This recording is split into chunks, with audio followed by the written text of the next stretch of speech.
Hello my dear friends, you're in the Military with Summary channel. On this video we're going to discuss the most important events that took place in the world during the previous 12 hours. We have lots of very interesting updates, so let's start. And first we're going to talk about the situation in Ukraine, and during the second part of the video we will discuss the situation in the Middle East. So first let's talk about Ukraine. According to information we have, yesterday in the evening the Ukrainians carried out a massive missile attack in the direction of the territory of the city of Bryansk, and the Ukrainians were using cruise missiles, and during the evening, somewhere between 4 p.m. and 6 p.m. of the 10th of March of 2026, we received lots of videos from this area. For example, in this video we can see at least two explosions that took place on the territory of the factory, and we can see a person who was making a video, and at some point he started running away from this area. In this video, for example, we can see how vehicles were changing their roads of movements because several missiles probably, or several parts of air defense missiles, fell down on the streets where people were moving. In this video we can see first seconds of attack on the plants, and here we can see the cruise missile, the second or the third cruise missile that attacked the territory of this military complex. Here we can see the consequences of attack, a very big black smoke over the city of Bryansk.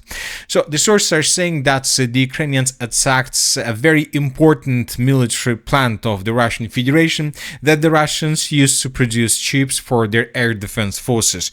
And this territory, this plant, was attacked with at least 7 cruise missiles of Storm Shadow type. Maybe the Ukrainians managed to create something of their own production, but several sources stated that this plant was attacked exactly by Storm Shadow missiles that were provided to Ukraine by the United Kingdom. As we can see, as a result of attack, the factory was completely, significantly damaged, or maybe even completely destroyed. So when talking about all these videos that we have just discussed, we see that all of these videos were made by locals, by people who was working on this factory, or who was passing by, or who was in their apartments, and they saw explosions and began making movies and films and videos of smoke over the city of Bryansk and so on.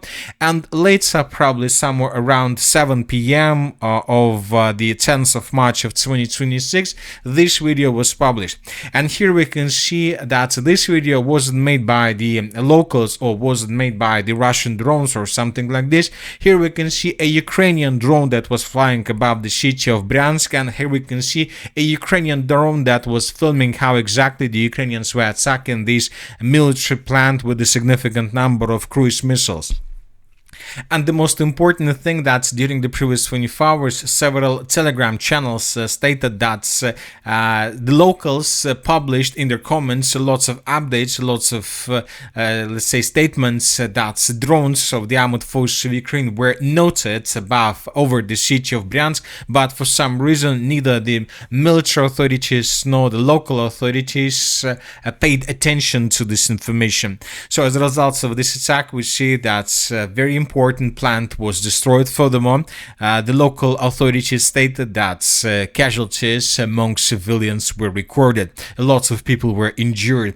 This morning, the Minister of Defense of the Russian Federation confirmed that during the previous night, the Ukrainians launched one of the biggest missile and drone attacks through the entire territory of the Russian Federation, and the Russians reported that overnight they brought out up to 185 drones of the armored forces of Ukraine.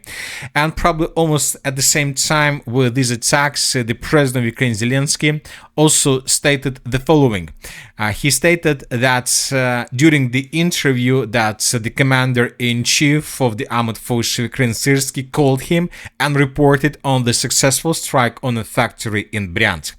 So as we can see, this is not the first attack that was carried out by the Ukrainians, but probably we can say that this is one of the most successful attacks that were carried out by the Ukrainians since the beginning of the special military operation, since the beginning of the conflict between Russia and Ukraine. And this is one of the most important reasons why the Russians decided to intensify their activities in the northern parts of Ukraine. We understand that when Ukraine attacks the territory of Russia, let's say in the direction of the city of Moscow, in the direction of Bryansk, in the direction of the city of Pskov, and in the Pskov region direction, usually the Ukrainians use these northern parts of Ukraine as a launching site, either for both for aircrafts and of course for launching sites for drones or ground missile launching vehicles or something like this. So that is why if the Russians want to reduce these attacks, of course, first of all, they need to establish complete control over the northeastern and the northern parts of Ukraine. And probably since the end of 2025, the Russians have begun their major offensive operation in the Sumy region, and mainly the Russians were attacking along MO2 road. If you remember, just since the beginning of this year, according to information we have, the Russians managed to improve their positions around the villages of Kharkovka, Komarovka, Bela Bereza, Sidorovka and Babylivka. And this morning, on the 11th of March of 2026, the Minister of Defense of the Russian Federation and the group of forces North Comfort confirmed that the Russians, as a result of clashes, established complete control over the settlement of Chervona Zarya as well. So these are the changes on the ground. This is the end of the 10th of March and this is the end of the 11th of March of 2026. The Russians most likely will continue advancing in this area with the purpose to establish complete control over the most northern parts of the Sumy region, with the purpose to create a buffer zone, which could look like this. If Russians take these territories under complete control, then the Ukrainians would be forced to remove their launching sites in this area and to move there deeper and closer to the city of Kiev itself. But of course, even establishing and creating a buffer zone like this will not allow the Russians to reduce the Ukrainian attacks till zero. Obviously, the Ukrainians will continue.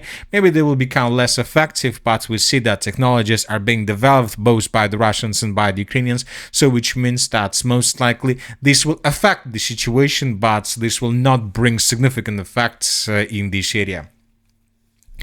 Now let's move further and let's discuss the situation through the entire line of combat contact. During the previous 12 hours, and lots of changes on the ground were recorded. And first, let's talk about the Zaporozhye direction, where both the Russians and the Ukrainians continue their offensive operations. The Russians are keeping advancing around the villages of Verkhnya Tersa and Vozdvizhenka. And during the previous day, we received lots of updates that the Russians right now are trying to improve their position significantly around the settlement of Rizdvyanka. The Russians are trying to create a very powerful foothold on the Ukrainian side of the river of the R85 road, and with the purpose to improve their positions and then to outflank the settlements of Vozdvizhevka and Verkhnya Tersa. At the same time, Ukrainians continue their counter-offensive operation in the north, and if you remember, yesterday we made significant changes on the ground in this area, but today we received additional updates that confirm that the settlement of Verbova is still under complete control of the armored force of the Russian Federation. Here we can see how Ukrainians were attacking positions of the armored force of the Russian Federation in the central part of the settlement, which means that this territory is still under strong control of the armored force of the Russian Federation. Another important area is the Dnipropetrovsk direction, where the Russians are keeping advancing between the settlements of Sergeyevka and Dobropolye. During the previous night, additional changes on the ground were recorded. The Russians, according to different sources, have already established complete control over the settlement of Grishna, but according to our map, there are still lots of gray zone in this area, and the Russians are trying to take under complete control this territory. So we have a video that was published by pro-Ukrainian sources where the Ukrainians were attacking Russians that were moving in the central part of the settlement of Grishna. Based on this video, as you can see, we have adjusted the map, and we see that the Russians are keeping advancing further in the northwestern direction with the purpose to establish complete control over the territory and to prepare themselves before the beginning of a major spring and summer military campaigns. As for the Konstantinovka direction, small changes on the ground were also recorded. It seems that Russians managed to improve their position significantly to the east of the city and to take under control this dense network of the fortifications and this tree line. We came to this conclusion based on the video that was published by pro-Ukrainian sources, where we can see how Ukrainians were attacking Russians in this area. Furthermore, during the previous night, the Russians carried out a massive attack in the direction of the southern regions of Ukraine. We're talking about the Odessa region. The Russians attacked the Snake Island or Bile Island, which is located in the most southern parts of Ukraine. In this video, we can see how Russians attacked the theater of island with several bombs. The sources stated that during the previous days, the Russians also attacked this island, but with supersonic missiles of Ha-22 type. Today, the Russians, for some reason, decided to repeat attack. Most likely, the Ukrainians are using this island or are planning to use this island to carry out a special operation in the direction of Crimea. So most likely in coming days, we might see lots of interesting updates exactly from the area of the Black Sea. Now let's move to the Middle East. During the previous 24 hours, during the previous night, we received lots of very important updates, and most of them are, as usually these days, are coming from the Strait of Hormuz. So according to information we have, and according to satellite images of the Strait of Hormuz taken on March 10th, show 0 ships crossing it on or attempting to cross it. So here we can see the comparison between 2022, 2023, 24, and 25. For example, here we can see the current situation. As you can see, the Strait of Hormuz is completely empty and there are no vessels or tankers. For example, this picture shows one of the years between 2024 and 2022, and here we can see lots of vessels that were trying to cross the Strait of Hormuz. So this video, these pictures confirm that the Strait of Hormuz is blocked, is by the forces of the coalition and by the Iranians. And the Strait of Hormuz is closed to everyone except Iranians. A Turkish tanker reported that today 2 oil tankers were spotted passing through the Strait of Hormuz. According to satellite images, today 1 oil tanker under the Palau flag belonging to the Iranian fleet and ship belonging to China under the Liberian flag passed through the strait. Earlier, Iran warned that in the event of war, it has smart management tools for the Strait of Hormuz. So as we can see, the United States of America and the coalition still haven't managed to unblock the Strait of Hormuz, but obviously we understand that they're doing everything they can with the purpose to do this. During the previous 24 hours, the coalition continued bombing and attacking the Ukrainian shore of the Strait of Hormuz and the Gulf of Oman. For example, there are lots of explosions were recorded on the territory in the area of the city by the name of Chabahar in the southern parts of Iran. Here we can see how the coalition was attacking and destroying the military vessels of Iran in this area. As you can see, lots of vessels were destroyed. The United States of America is focused on destroying these vessels just with one purpose. First of all, just with several purposes. The most important one, of course, is to reduce the Iranian military capabilities. This is the first thing, or navy capabilities.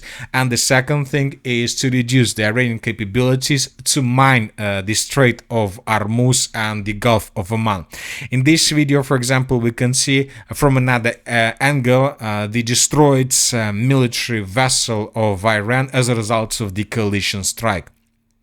So what about mines, and what do we know about this as for the beginning of the 11th of March of 2026? So the mining of the Strait of Hormuz is a very dangerous situation, but we need to understand several details about this. First of all, and the most important, is that as of the beginning of the 11th of March of 2026, according to information we have, nobody has started mining the Strait of Hormuz. US intelligence has detected signs that Iran could be preparing to place navy mines in the shipping lines of the Strait of Hormuz using small boats capable of carrying 2 or 3 mines each, according to the SBS News. Estimates suggest Iran might have around 2,000 or 6,000 mines in its stockpiles. Furthermore, the President of the United States of America said something similar to this information yesterday in the evening. But we need to understand one important thing about the Strait of Hormuz, and once again let's discuss this article. According to satellite images, today 1 oil tanker under the Palau flag belonging to the Iranian fleet and a ship belonging to China under the Liberian flag passed through the strait. So we need to understand, if the Iranians mine the Strait of Hormuz, obviously they will lose possibilities to use the Strait of Hormuz for themselves. They will not be able to let's say, pass through this Strait of Hormuz, neither the Iranian vessels nor the Chinese vessels, which means that as of now, as of the situation that the Iranians still control this Strait of Hormuz, they will not mine this territory. But one thing is clear, that if the United States of America decide to carry out a landing operation with the purpose to establish complete control over the Iranian side of the Strait of Hormuz, obviously in this situation and in this case, the Iranians will mine the Strait of Hormuz with the purpose not to allow, first of all, let's say, to carry out a landing operation if something like this is possible, and the second thing, to mine the Strait of Hormuz, because most likely the Iranians understand if the coalition begin the military operation or the landing operation, obviously the coalition under their fire would force the Iranians to fall back from this area, and the Iranians will lose control over the Strait of Hormuz, and the only possible way to control the traffic through this area is to mine this territory in advance. So most likely the Strait of Hormuz would be mined by the Iranians if the conflict continues developing, but only before the beginning of the landing operation from the coalition side. But we see that now lots of sources, lots of politicals from the United States of America are talking about this. As for the previous 24 hours, both the Iranians and the coalitions continue bombing and attacking each other. During the previous nights, pro-Iranian sources published lots of videos of how they were launching their heavy missiles in the direction of the bases and military assets of the coalition through the Middle East. Lots of explosions were recorded. At the same time, the coalitions continue bombing and attacking the state of Iran with a significant number of bombs, and we received lots of videos of explosions. Also, very interesting updates are continue coming from the northern parts of Iraq, where clashes between the military bases of the United States of America and the local resistance continues, which means that most likely something is brewing in this area. And I would like to remind you that, according to different sources, the coalitions were planning to use the northern parts of Iraq as a foothold before moving further in the western parts of Iran. So that is why we see that the situation is very complicated in this area, and it seems that the Iranians are trying to act in this area in advance, trying to understand what is happening in this region with the purpose to control the situation. Meanwhile, the crisis in the Middle East continue, despite the fact that the president of the United States of America and many other sources made statements on the matter of oil and lifting sanctions against Russia. We see that these statements allowed the price of Brent oil to be dropped at least to the $84 per barrel, but few hours ago we started receiving reports that the oil began growing back to top, breaking new records, which means that just statements from the president of the United States of America is not enough to stabilize the situation. The most important thing right now is actions, but according to information we have, the Russians, several sanctions were eased, not lifted, were eased that were working against Russia. According to information we have, India began buying oil from the territory of Russia, but it's not enough. If the Western countries, the coalition, want to stabilize the oil price, first of all, they need to unblock Druzhba pipeline, which will allow the Russians to begin selling oil in the direction of Slovakia and Hungary. And according to information we have, this process might happen very, very soon. We have reports that, for example, the Slovakian Prime Minister had a conversation with Ursula von der Leyen, and they were talking about the Druzhba pipeline, and there are very high chances that in coming days this pipeline may be unblocked by the European Union and maybe even by Ukrainians.